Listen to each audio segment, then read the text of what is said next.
एक ऐसा दानव जो बर्फीली चट्टानों के बीच में रहता है, जिसके बड़े बड़े सफेद बाल है और जिसके होने का दावा कई वर्षों से किया जाता है। मैं बात कर रहा हूँ यति की, जिसे हम हिम मानव के नाम से भी जानते हैं। एक ऐसा विशालकाय जीव जिनकी शक्ल और सूरत तो बंदर जैसी होती है, लेकिन वह इंसानों की तरह दो पैरों पर चलता है। हिम मानव की कहानी काफी सालों पुरानी है, जिसमें कुछ कहानियों में उसे अच्छा और कुछ कहानी में बुरा बताया जाता है। क्या यह सिर्फ कहानी है, यह हकीकत से भी इनका कोई वास्ता है?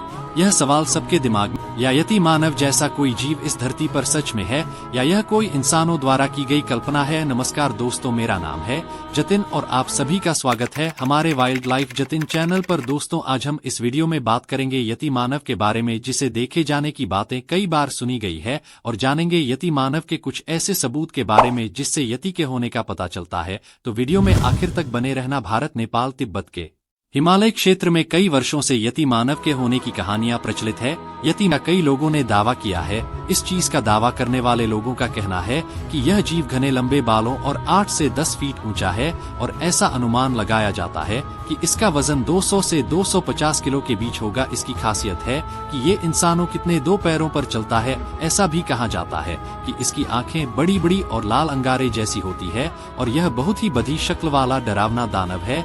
यति यह शब्द तिब्बती शेरपा भाषा से लिया गया है, जिसमें एक शब्द होता है थे और दूसरा शब्द तिये का मतलब हिंदी भाषा में होता है। ते का मतलब जानवर होता है, मतलब एक ऐसा जानवर जो बर्फीले चट्टानों के बीच में रहते हैं, और इन्हीं ये और ते को मिलकर बनता है यति। और इसके लोग यति मानव के नाम से बुलाने लगे। माना जाता है कि यति हजारों साल से बर्फ की चट्टानों के बीच में रहता है, और यह बर्फीले जानवरों को मार के खाता है। ऐसा भी कहा जाता है कि भीम का जीव रात में शिकार करता है और दिन में सोता है। इस रहस्यमयी हिम मानव के बारे में अभी तक खोज की जा रही है, लेकिन आज भी इंसानों की पहुंच से कोसों दूर है। ऐसा भी हो सकता है कि हिम मानिया हो जो बर्फ की चट्टानों के बीच में हजारों की संख्या में रहते हो, और यह भी हो सकता है कि यति मानव की जनसंख्या कम हो और यह इंसानों से बचकर बर्फीली पहाड़ियों के बीच में रहती हो। इसीलिए आज तक हिम मानव का इंसानों से आमना सामने नहीं हो पाया है।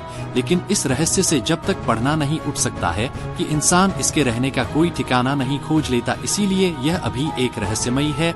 यह नहीं है कि हिम मानव का केवल एशिया से ही देखने का दावा किया जाता हो, लेकिन पूरी दुनिया से देखने का दावा सालों से जाना जाता है। जैसे अमेरिका में इसे बड़े पैरों वाला जीव माना जाता है, यानी बिगफुट। ब्राजील में यूएई और भी अन्य देशों द्वारा अलग अलग नाम दिए गए हैं। दोस्तों, यति पूरी दुनिया के लिए एक रहस्य में बन के रह गया है, जिस पर नेशनल चैनल और डिस्कवरी ने भी खोज की है, लेकिन इसके ऊपर से अभी तक किसने भी पर्दा नहीं उठाया है। माना जाता है कि यति घने जंगलों और बर्फीले इलाकों में रहता है, और इसके ऊपर कई मूवी और किताबें भी छप चुकी है, लेकिन आज तक इसे कोई नहीं खोज पाया। दोस्तों, कई संस्कृत यति का जिक्र मिलता है, और हिमालय के कोई बूढ़े लोग यति के पुराने किस्से सुनाया करते थे। नेपाल में कुछ ऐसे भी बूढ़े हैं जिनके लिए हिम मानव कोई आश्चर्य की बात नहीं है, क्योंकि उनके जमाने में यह कभी भी दिख जाते थे। अब तक 30,000 से भी ज्यादा लोगों ने यह दावा किया है कि हिम मानव हिमालय में भी नहीं, साइबेरिया के बर्फीली इलाकों में मौजूद है। पर कुछ ऐसे सबूत भी आ गया है जिससे इसे इनकार ना नहीं जाता। अब इस तस्वीर को देखिए,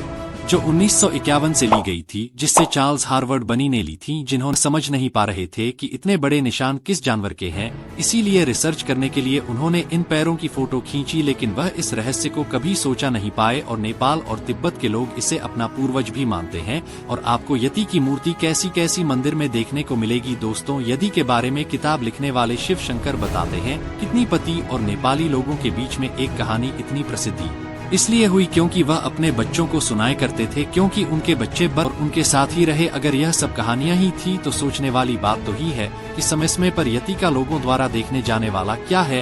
क्या यह झूठ है, या यति की कहानी में थोड़ी तो सच्चाई है? टिबेटन बुद्धिस्ट ने यति को अच्छा और बुरा दोनों बताया गया है। हिमालय का एक बहुत ही प्रसिद्ध कैसा है कि एक बुद्धिस्ट लीडर यम शाखा भारत से नेपाल पैदल यात्रा करके पहुंचे थे। फिर वह एक गुफा में रहने लगे और वही मेडिटेशन करने लगे, और उनकी देखभाल यति ने की थी। यामाहा ने पता है कि यति उनके लिए खाना और पानी, क्योंकि उन्हें मेडिटेशन के दौरान कोई दिक्कत न हो। जब एक यति की मौत हुई तो उन्होंने उसके सिर का भाग एक मंदिर में रखा था, जो उन्होंने साल 1616 में बनाया था। यह सिर्फ मंदिर में एक रेलिंग की तरह इस्तेमाल किया जाता था, और उसे सर के साथ उन्होंने उसका हाथ भी रख दिया था, जो आज भी नेपाल के मंदिर में है, जो यह बताता है कि यति कभी हुआ करते थे, और शायद आज भी यति दुनिया की कोई कोने में मौजूद है। अब आप बताओ, आपको क्या लगता है कि यति मानव होता है या नहीं, या आपके कमेंट करके बताना है।